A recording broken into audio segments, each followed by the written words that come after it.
And I wonder, could I ask you, Councillor Smith, to introduce the paper? Thank you, Chairman. This is another good news story for Bournemouth and its beaches. As most people in this room know, and most of Bournemouth know, I think we've got probably the finest beaches in the country, and it's important we keep them. If we do nothing to our beaches, eventually the sand will wash away and all the cliffs will fall into the sea and we'll all go in with it. So it's necessary that we have a plan to ensure our beach stays as it is and if not get better. It's called the Bournemouth Beach Management Plan, and its job is to protect and provide coast protection for Bournemouth for the next 100 years. And this paper talks about the more immediate future to protect it. And reading the second paragraph, although the 17-year life of the project, Bournemouth beaches will be subject to regular replenishment. Approximately 210 cubic metres of replenishment materials will be added every 3 years to keep the beach topped up to its target volume. That's slightly different to in the past, Chairman, because in the past we have tended to let the beach go down over perhaps a 10 or 12 year period and then do a big top up. But now we're going to regularly top up every 3 years, as the report shows, to keep it to the correct levels. Also, we're going to replace and increase some of the groins down from Boscombe to Gordon Steps, where we're going to realign some of them to get maximum use from them. And then further down to Hengistbury Head, there's going to be further work done down there, Chairman.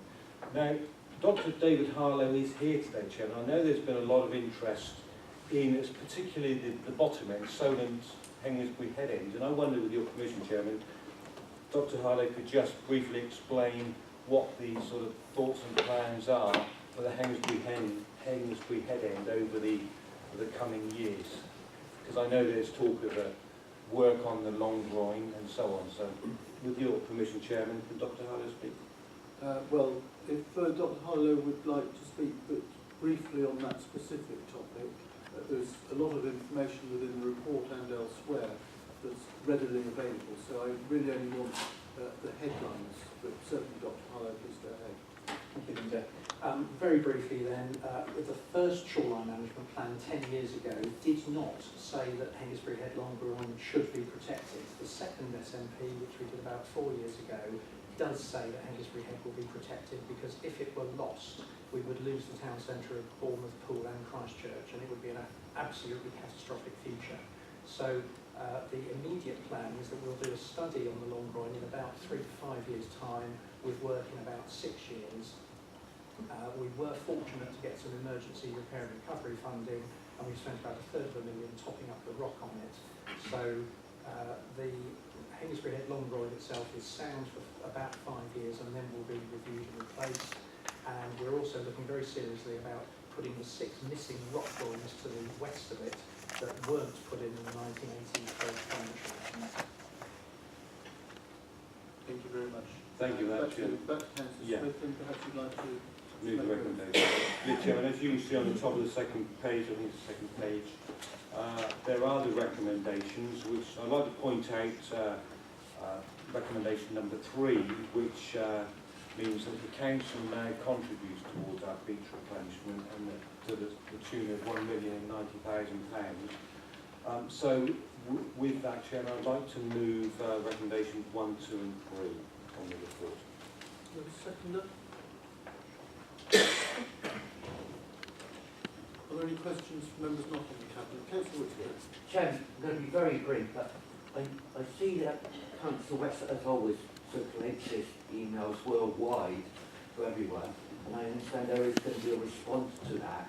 We had a very great detailed presentation with Dr. Harlow at the panel under the chairmanship of Mike Anderson, went into all the details, and many of these details that Councillor West has highlighted here, concerns. I think he's got much of his email and his questions, facts wrong, as usual, and I'm sure that if there, can we have some form of response, and I understand Dr. Harlow has prepared a short comment about it, because all these were covered like I said, in great detail at the panel meeting. So I am surprised that Councillor West does his email at this very late stage, highlighting issues that were already raised in the panel meeting. Well, thank you for those comments, Councillor Whittaker. It is true to say that Dr. Harlow has actually responded to Councillor West, but I think it's important that that response is circulated to all of those who were on his original email. Not sure if that's happened or not, because I've been in other meetings and haven't seen it. But if it hasn't happened, perhaps I could ask Dr. Harlow to ensure that all those who were circulated, which is I think all members and various other people, both within and without the council, that they all have a similar response. Are there any questions or comments from members of the cabinet? Councillor Green. Thank you very much, Leader. Just picking up on what Councillor Ron just said, I found the question from Councillor West absolutely extraordinary, in that he seems to be relying on a casual comment from 25 years ago to suggest that we should abandon the policy of groins, which he again describes, Councillor West described as inherently dangerous, with no justification for that at all.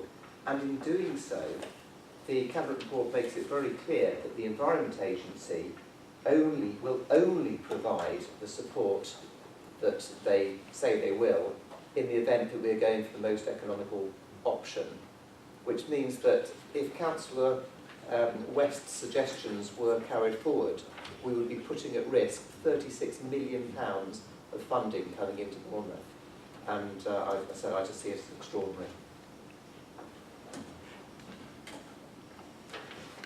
Just before we take the vote, Chief Executive has reminded me that only last week the Daily Mail, which is not a paper I read, but he tells me that Bournemouth was voted the best beach in the UK and the 4th best in the whole of Europe.